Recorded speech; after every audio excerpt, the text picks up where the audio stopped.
আসসালামু আলাইকুম। প্রিপোজিশনের উপরে আজকে এটা আমাদের 4 নাম্বার ভিডিও এবং আজকের ভিডিওতে আমরা এই প্লেলিস্টটা শেষ করব। তো আমাদের এই পর্যন্ত টোটাল প্রায় 72টা ভিডিও করা হয়েছে। এর মধ্যে বিভিন্ন প্লেলিস্ট আমরা আলাদা করে রাখছি, বাট আপনি যদি এটাকে ফুল কোর্স হিসেবে ধরেন তাহলে এ পর্যন্ত ভিডিও দেওয়া হয়েছে টোটাল 72টা। তো আজকে আমরা শিখব প্রিপোজিশনের বাকি যে ওয়ার্ডগুলো আছে সেগুলো। তো এতদিন পর্যন্ত আমরা যেগুলো দেখছি ভিডিও নাম্বার 1, 2, 3 ওগুলোতে আমরা দেখছিলাম এত ওয়ার্ড একটা ওয়ার্ডের প্রেপোজিশনের। বাট আজকে আমরা কয়েকটা এক্সাম্পল দেখব যেগুলোকে বলে ফ্লেয়ারা উড প্রেপোজিশনের, এই ওয়ার্ডগুলো প্রেপোজিশন কিন্তু এগুলো কয়েকটা ওয়ার্ড দ্বারা গঠিত। যেমন ই stellate for, stellate for stellate normally stellate এটার পরিবর্তে।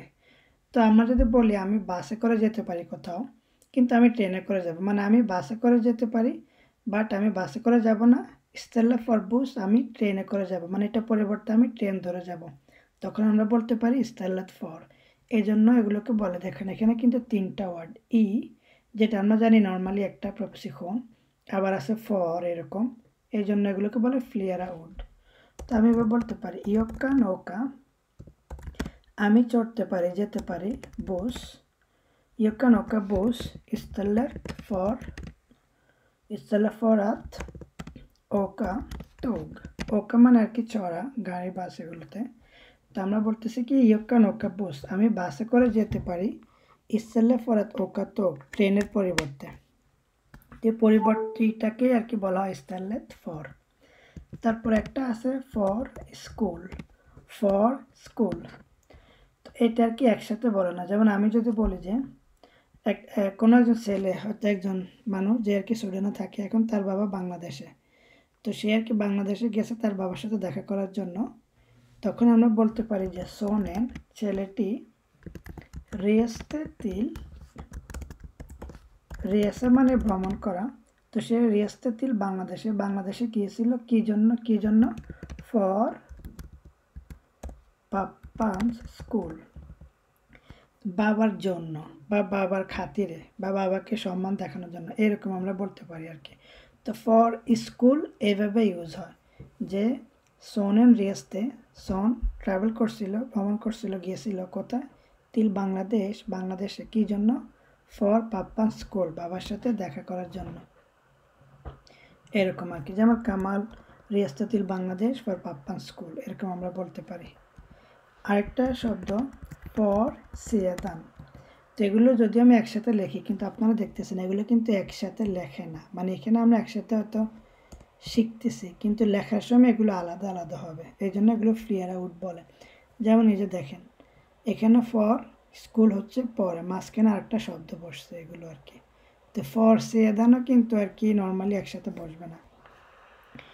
যে আমরা যে বলি যে সে ওইখানে 1 মাস আগেই গেছে, তো আমরা বলতে পারি যে হান ওকতে দিত, সে ওইখানে গিয়েছিল কবে, ফর অ্যান মোনাদ স্যান 1 মাস আগে, সে ওইখানে 1 মাস আগে গিয়েছিল। তো এখানে দেখুন ফরের পরে আরেক ওয়ার্ড আছে, তারপরে সেদান আসছে, সো ফর সেদান অনেক আগে বলা যায় 1 মাস আগে সে ওইখানে গিয়েছিল। আবার কিছু প্রেপোজিশনের আছে যেগুলোকে বলে তিটস প্রেপোজিশনের। যেমন আমি যদি বলি যে ন্যার কখন, তো ন্যার জাতীয় যখন একটা প্রশ্ন আমরা পাই যে তুমি কখন যাবে, আমরা উত্তরে বলতে পারি যে ওম অ্যান ভেক্কা 1 সপ্তাহের মধ্যে, যে তুমি কখন যাবা, ন্যারস্কা দু রেসা তুমি কখন রেসা করবা, ওম অ্যান ভেক্কা। আবার মাঝে মাঝে যদি আমরা কোনো প্রশ্ন পাই হুস নাপ্ত দিয়ে কত দ্রুত, তখন আমরা বলতে পারি যে যেমন পতিয়া মিনুতের, যে তুমি কাজটা কত তাড়াতাড়ি করতে পারবা, আমরা বলবো যে পতিয়া মিনুতের আমি 10 মিনিটে কাজটা করে দিতে পারবো। আবার মাঝে মাঝে একটা কনসেপ্ট আছে ফ্রেকভেন্স, কত কতবার ঘটে এরকম তো আমরা বলতে পারি যে অ্যানগং ইভেক্কান, যে তোমরা বেসিক্যালি কবে জুমার নামাজ পড়ি আমরা, এটা অ্যানগং ইভেক্কান, প্রতি সপ্তাহে একবার প্রতি সপ্তাহে আমরা একবার জুমার নামাজ পড়ি। সো অ্যানগং ইভেক্কান আমরা জুমার নামাজ পড়ি, বা অ্যানগং ই মিনুতেন প্রতি মিনিটে আমরা কিছু একটা করি, বা অ্যানগং ওম দগেন প্রতিদিন আমরা কিছু একটা করি, এরকম। তারপর আমরা আরও কিছু এক্সাম্পল দেখছিলাম যদি আপনার মনে থাকে প্রথম ভিডিওতে, ইদগ মানে আজকে, যেমন আমি লিখতে পারি যে ইয়গ উইল গো, আমি যেতে চাই, তিল মুস্কিয়ে মসজিদে ইদগ আজকে, আমি আজকে মসজিদে যেতে চাই, ইয়গ উইল গো তিল মুস্কিয়ে ইদগ। বা আছে আমাদের ইকফেল আজকে সন্ধ্যায়, আমরা বলতে পারি যে আমি তোমাকে আজকে সন্ধ্যায় কল দিব, ইয়গ রিঙ্গার দেই ইকফেল, আমি তোমাকে আজকে সন্ধ্যায় কল দিব, ইয়র রিঙ্গার দে ইকফেল, এরকম। তারপরে আছে ইমস্যে মানে আজকে সকালে, তো আমরা বলতে পারি যে আমি আজকে সকালে কি করছি, মানে ফোকাস কি বলে ব্রেকফাস্ট করি নাই, তো আমরা বলতে পারি যে ইয়গ ওট ইনতে আমি খাই নাই ফ্রুকোস্ট কখন, ইমস্যে আমি আজকে সকালে ব্রেকফাস্ট করি নাই, ইয়ত ইনতে ফ্রুকোস্ট ইমস্যে। তারপরে কিছু কিছু আছে ওই যে ফ্রান্তিদের জন্য, যেমন ইমরন মানে আমি আগামীকালকে কোথাও যাব, ই ওভার মরন মানে পরশুদিন, আমি পরশুদিন কোথাও যাব। তো এইভাবেও আর কি আমরা এগুলো প্র্যাকটিস করতে পারি, যদি আপনারা চান কন্টিনিউ করতে পারেন। তারপরে একটা শব্দ আছে ভারিয়ে, এটা আর কি অনেক ইউজ হয়, তো আমি এটারও দিয়ে একটু উদাহরণ দেখাচ্ছি। ভারিয়ে মানে মাঝে মাঝে আমাদের ভারিয়ে বা প্রত্যেক লাগাতে হয়, তখন আমরা বলবো যে তখন আমাদেরকে পো শব্দটা সবসময় ইউজ করতে হবে, পো সামথিং, যেমন পো মরনেন। তো আমি বলতে পারি যে ইয়গ এর ত্রত পো মরনেন, আমি সাধারণত সকালে টায়ার্ড থাকি।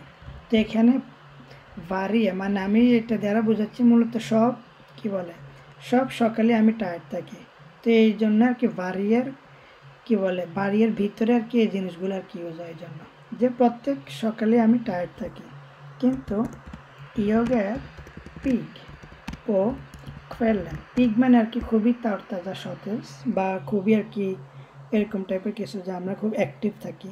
তো ইয়গের পিক ও ফেললেন আমি রাত্রে কি বলে সন্ধ্যায় খুবই অ্যাক্টিভ থাকি। কিন্তু ইভিল সোবা কোনাতেন কিন্তু রাত্রে আমি ঘুমাতে চাই, এরকম আর কি। তো এখানে আমরা পো ইউজ করছি। তো আমরা আবার বলতে পারি যে পোফিয়ে দগা না গর্বি তিল মুস্কি, ফ্রাইডেতে আমরা সাধারণত মসজিদে যাই জুমার নামাজ পড়ার জন্য, এরকম আর কি। তো আশা করি তো প্রিপোজিশন নিয়ে আমরা এখানেই শেষ করব। আসলে দেখাতে গেলে আর বোঝাতে গেলে আরও অনেক কিছু দেখানোর বা বোঝানোর বাকি থাকে সব সময়, এটা আর কি যে কোনো প্লেলিস্টে কথা বলেন না কেন। বাট আশা করি আমাদের দেখানো এক্সাম্পলগুলো দিয়ে আপনারা অ্যাটলিস্ট বেসিক কিছু শিখতে পারতেছেন, আর বাকিটা হচ্ছে নিজে নিজে প্র্যাকটিস করা বা নিজে নিজে শেখার কাজ আর কি।